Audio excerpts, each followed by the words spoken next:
Okay, the meeting's live. Okay, so again, calling the meeting of the Blighted Property Review Committee for December 16th, 2020 to order. We do have a quorum, and so our first agenda item is approval of minutes. We did have an issue with getting the minutes recorded, so we don't have any record, Robin, then of last time, or do you have some notes? Yes, I do have notes, and Joe and me both are going to get together to work on the minutes together. Okay. And once I do, I will get them right to you. Sounds good. Okay, so then we will, at the next subsequent meeting, we'll be approving the meetings from the October 21 meeting and this meeting as well. Okay. So we'll move on to subject 2 and 3 are kind of combined because I think there's a potential action item in subject 3, but I think it depends on the information we glean in subject 2. So I'll turn that over to you, Mr. Girardi, for a discussion on the 11 blighted properties that we have sent letters to already. Yes, what we did was we at the instruction of the Blighted Property Review Board, we did send out 11 letters to individuals who are on the blighted property list. We received out of the 11, we had 3 appeals that were sent, which were the bottom on subject 4. They sent requesting an appeal of the decision. And then there's the 8 on subject 3 that 5 of those did receive it, but did not respond. And there was 3 who the letter got returned back, which were not delivered to sender. So that's the reason why I wanted to go number 2. Also on number 2, there are 2 properties on the subject 3 that would be removed. One would be 1120 Woodmont Avenue, which was purchased by a resident of the city with the intent to fix it and to move in, to live in it. That was just purchased at the sheriff's sale. And number 5, 627 6th Avenue. That is scheduled for demolition through our SPO grant that we get through community development. We try to choose one a year. That's one of the worst ones. It's a really tight fitting area where the buildings are like 2 feet apart and it's pretty run down. So that one will be torn down within probably the next 2 or 3 months. So those would be the 2 on the list that I think that we wouldn't have to worry about anymore. Number 5, which is on subject 3, and number 8, which is on subject 3. And at that point, I'll turn it over to the committee. I'm sorry, could you clarify who did not respond? So number 5 and number 8 are non-issues. Who did not respond? What are the other numbers that did not respond or that we had the letter returned? There's 3 that the letter was returned. I can give you those in 1 minute. The letter was returned for 1517 Memorial Avenue. It was returned for 1153 East 3rd Street, and it was returned for 876 Park Avenue. So items 1, 2, and 3 returned. So 1, 2, 3. Okay. So this is Austin, Mr. Marty. So for those the law requires that before they be certified over to the redevelopment authority that we do have confirmation of notice received. So my recommendation would be if the committee is going to certify the properties that we do not have an appeal, that it exclude from that certification the ones that we do not have confirmation of notice and only certify those that we have confirmation of notice and have not appealed. What, just for our identification, what's next steps on those for which we do not have confirmation of notice? We need to get notice to them by some other method, either through service by mail, by trying again, checking with the post office to see where they can, if there's a change of address, a process server, something. But due process really requires that these individuals have notice that their properties are being up or have been possibly determined as blighted and an opportunity to appeal that determination. And we really need to make sure that that notice is received before it's certified, because otherwise there's a potential due process issue. Understood. So, so the action items then, one would be to certify, because the process has been, and just to recap, since we don't have minutes here, but it's to recap since this is a public meeting, these are properties that had already been defined as blighted under previous committee, but it had been so long that we decided that in abundance of caution, we have determined that they are blighted, sent notice to them as such, and now our certification of these as blighted that moves it to the redevelopment board then allows that entity to vote on approval of seeking a taking of those properties. Correct, Austin? Yes, it's the final step of this committee to actually certify it over to the redevelopment authority, and then it's up to them to take the next steps. Roger. Okay, so the first action item then would be to certify, and you're going to correct me if I'm wrong, Mr. Girardi, but it would be on this list, number 4, which is 1534 Memorial Avenue, number 6, which is 415 High Street, and number 7, which is 743 Park Avenue. You are not recommending number 5 and number 8 for the reasons given, because there's been either a transfer of ownership or demolition is scheduled, and on advice of council, we would not certify 1, 2, and 3 at this time. May I have a motion to certify the 3 addresses enumerated 4, 5, and 7 on this agenda? So moved. Second. Okay. Thank you. Motion and a second. Any discussion on these or this procedure or clarifications wanted from any members of the committee? I'll ask for any no votes. Any no votes on this. Absent any no votes, the certification of those 3 properties is approved. A subsequent, I don't know if it'd be an action item, but oh yeah, go ahead. I'm so sorry. Can somebody let Ann McDonald in? She's in the waiting room, it appears. Chris, I just Cooley, let can you her do in. that? Yep. Sorry, thank you. Okay, so I'm gonna give her a second to get in here so I can kind of sum up real quick. Thank you. I'm sorry to interrupt. Is she in, Chris? Yes. So Ann, welcome. If you're looking at your agenda, items 1, 2, and 3 under subject 3, those properties, we need to pursue another means of getting in touch with the owners. Property number 5 is scheduled for demolition, so it really kind of comes off the list. Property number 8 has been purchased at sheriff's sale, as we thought might happen, and that one, we were given the idea is to give the new owners an opportunity to fix it up. So we have just certified numbers 4, 5, and 7 to go to the redevelopment authority. Attorney White is here as well, advising us as such. So just to catch you up.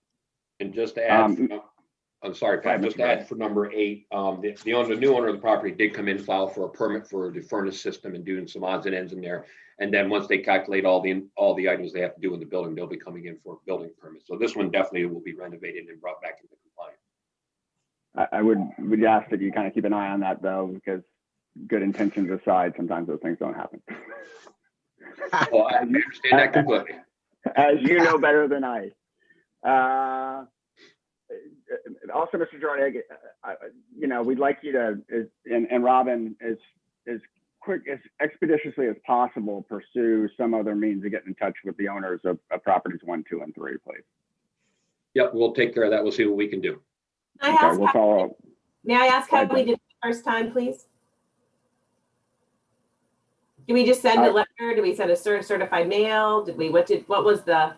The first one was sent by regular mail to the address and certified mail to the address that we had the last known location of the individual. Are these all 3 different individuals? Of those 3 properties, yes. Okay. Yeah, they're not the same owner. And are the taxes paid on those 3 properties?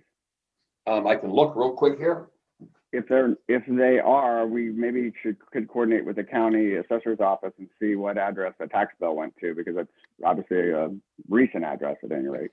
Typically what our officers will do is when we need to send something like this out certified, they will go to the tax office upstairs and talk to Nick Grimes. We get a current address on it. Okay.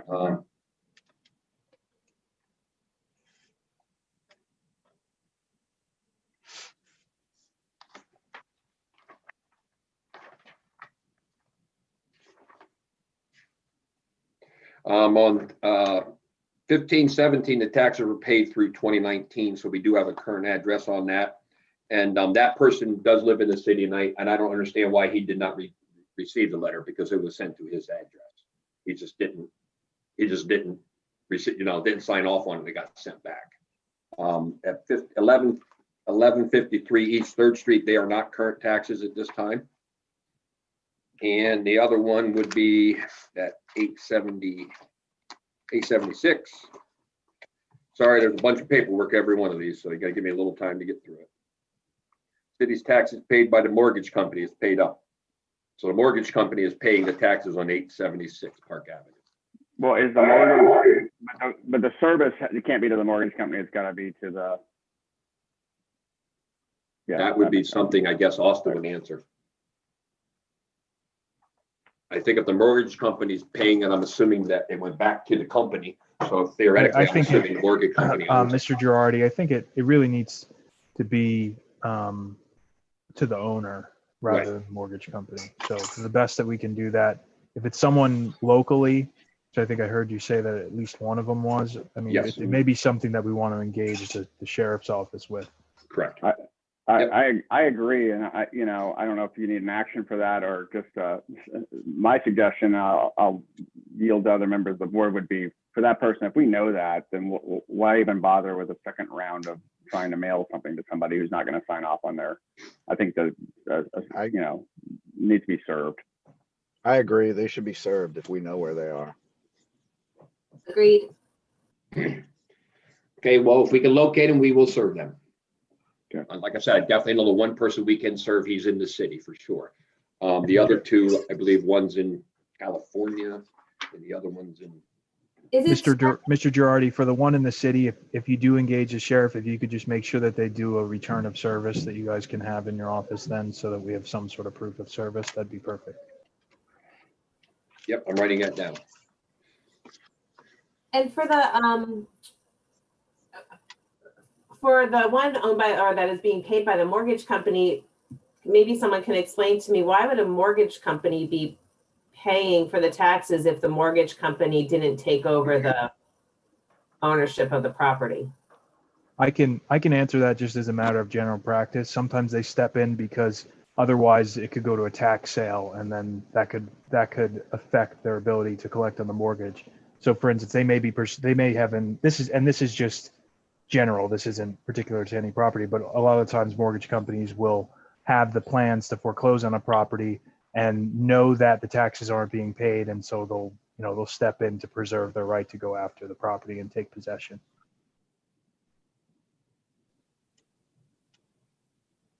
Okay. Are there any other questions on the 8 properties enumerated under subject 3 from members of the committee? I just, real quick, I want to recap. I'm assuming then the 3 that have been served and did sign off on the letter, those are the 3 that we would push towards going to the redevelopment authority then at this point. That was what we voted on, yeah. Yep, So, that's what I thought. I just was recapping that, making sure. Yep. Okay, so moving on to subject 4, which again is these 3 enumerated properties, which are 823 Hepburn Street, 928 High Street, and 510 Rural Avenue, were among those original 11 that, as I mentioned earlier, we took the action of following up on a previous Blighted Property Review Committee's actions and defined them as blight again. They have appealed, and so Mr. Girardi and Mr. White can tell us more about what we do in that case. Yeah, and I'm going to refer this to Mr. White because this is also new territory for me, but we did receive a request from all 3 individuals. One was written by an attorney, the other 2 were handwritten by the individuals who own the property, and they're requesting an appeal from our decision. And at that point, I will turn it over to Mr. White. Yeah, so since a decision has been made, at least in the first instance, that these properties did qualify as being blighted under the law and the city's ordinance. You know, the next step then, when after that notification has gone out and it's demanded that the property owners do something, we now are positioned to have a hearing on each of them individually because they have requested a hearing.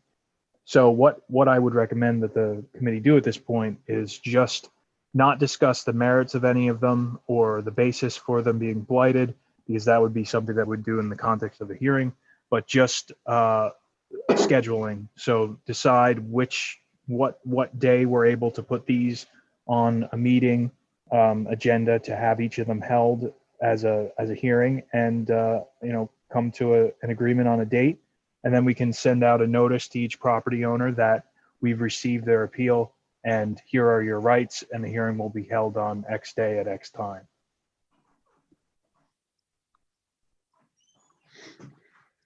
Is this a quasi judicial kind of like a zoning hearing board type? Yes, of? it would be very similar to that. So it would be the administration, Mr. Girardi, or I'm sorry, or whoever that would be most who would have firsthand knowledge of the blighted condition, or the condition that's alleged to be blighted, would be presenting the file, and then these individuals would have an opportunity to present evidence, cross-examination, all that kind of stuff. And then it would be up to the committee to come to a decision on whether or not it is indeed blighted based on what evidence was presented. So it'd be very similar to something you would see in the context of like a zoning hearing. Okay. Board hearing. I mean, it's a little different in that we've already ruled that it is blight, but yeah, well, this is it's a due process issue. It's sort of, I guess you'd say, there's not really been a deprivation. There's pre and post deprivation. It's it's not uncommon that you have a finding by a body that something exists, and then it's up to the person who's affected by that finding to actually get the hearing in front of the judicial body that has the final determination. So it's a little bit, it seems a little bit backward, but that's the way that the law is written. So there's really just an opportunity for each of these individuals to present their case and make sure that it's done in the context of something quasi-judicial, like you said, Mr. Marty. But it's not a hearing that adheres to the strict rules of evidence or anything like that. It's really any evidence of any value is taken, and I would expect that I would be there to preside over it, and then that the committee members would be able to ask questions and all of that, and they'd be able to present evidence as the property owner. Okay, Jen, look, I get a question. I just was going to ask if we can do it at our already scheduled January meeting. I see. If that would work with everybody, that would be fine from my perspective, because we could get the notices out right after this meeting with a notice of the hearing and their rights, and then we could take it from there.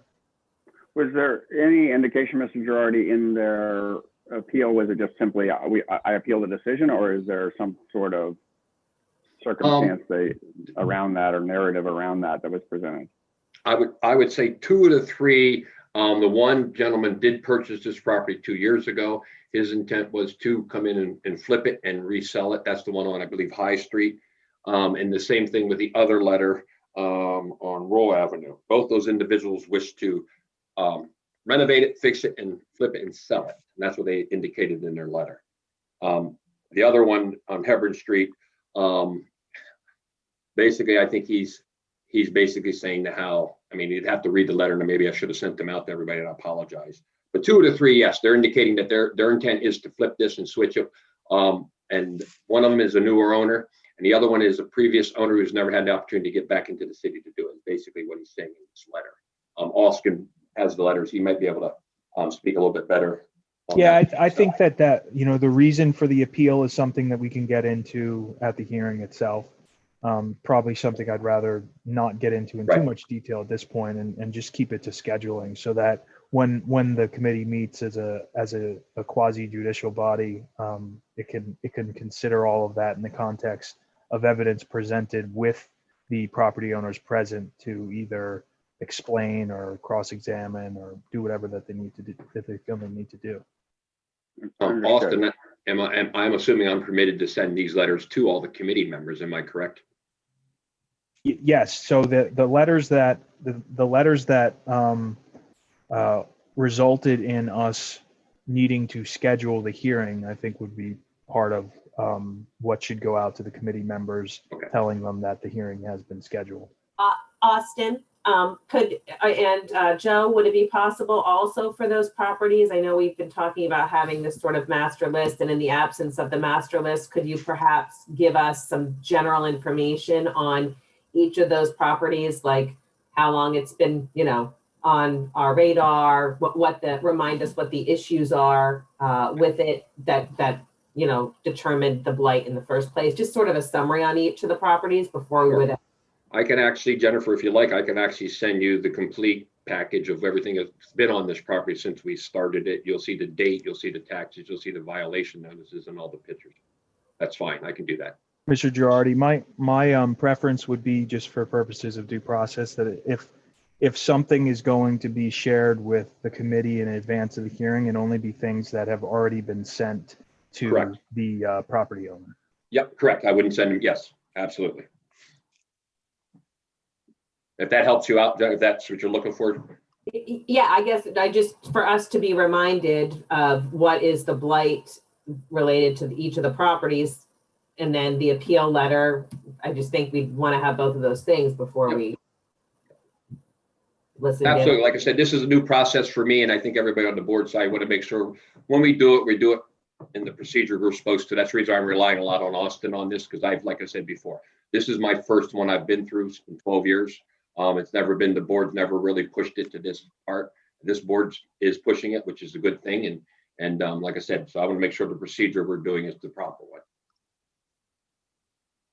Okay, so thank you both for that edification. So I guess I would ask for a motion from the committee and a second to schedule the appeals hearings for 832 Hepburn Street, 928 High Street, and 510 Rural Avenue for the already scheduled January meeting of the Blighted Property Review Committee, which is, stand by, unless one can give me the date quickly. Third Wednesday, whatever. That Thursday, Which Wednesday. is scheduled for Wednesday, 20 January 2021 at 10 a.m. I'll make a motion. Remotely. Second. I'll make a motion. Okay, I've got a motion and a second. Any further discussion on this? Go ahead, Joe. Sorry. Yes. I'm assuming, Austin, are you willing to prepare this letter so I can get it? Then I can send it out to them. I'd prefer if you prepared the letter than myself. Yeah, Mr. Girardi, I'd be happy to do that. Just make sure I have I think I do have the letters that you sent out, but if there's anything else that you have that I don't yet have, that would help in preparing those letters. I just need that. But yeah, I'll definitely get that out to you before the end of the week. Thank you. Okay, so are there any negative votes on that motion to hold that appeal hearing for those three properties? Hearing no negative votes, that's approved, and those are scheduled for appeal. Okay, new business, Mr. Girardi. Yeah, at this time, I do not have any new business. I will be preparing the remaining letters to be sent out. That was also at the approval of the board here for the last remaining, I believe, 10 or 11 on there. We are down staff. One of my officers will be retiring in January. So I'm trying to mix it. So now I have 3 officers. I'll put them amongst those officers. The ones he has will be given to them. We'll send those out. And then the only other new business I don't have in front of me is that we will be starting on our commercial list, because that was another thing that this board wanted to do, start getting a commercial list of facilities that are blighted. I have not yet done that, but I will hopefully by January's meeting have some information for you. And if anybody on this committee has something that they see that they feel is blighted, please contact me or Robin. We'll get one of my officers out on it to take a look at it, get some pictures, and we'll make a determination. Thank you. So, yes, go ahead. Do you think that, given that we potentially have 3 hearings at the January meeting, not knowing how long any of this would take, do you think really we'll have time to review a commercial property list at that meeting? I'm just wondering if just realistically do we want to push that to February, or do we really think we're going to be able to do all of that in one meeting in January? I'm just trying to create a realistic time frame. And not to interrupt, but I would prefer if we do push it back, because like I said, I am down staffed and it's kind of tough to get everything ready for you guys in that time frame. Another month would really help my department out. So even though I'm jumping on Mr. Marty, apologize, Pat, but that's my opinion. I would just rather have realistic expectations that can be met as opposed to.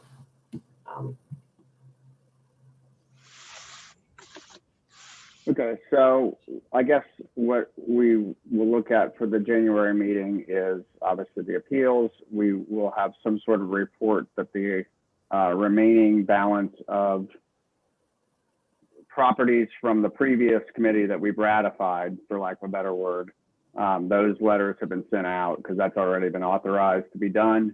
And then we will look at a set a February agenda that will include a look at a mix of properties beyond simply residential properties, but any properties that fit other categories, industrial, commercial, whatnot, in the city, because we've all agreed that our scope should not be limited to the neighborhoods, although they're vital, obviously, to our city.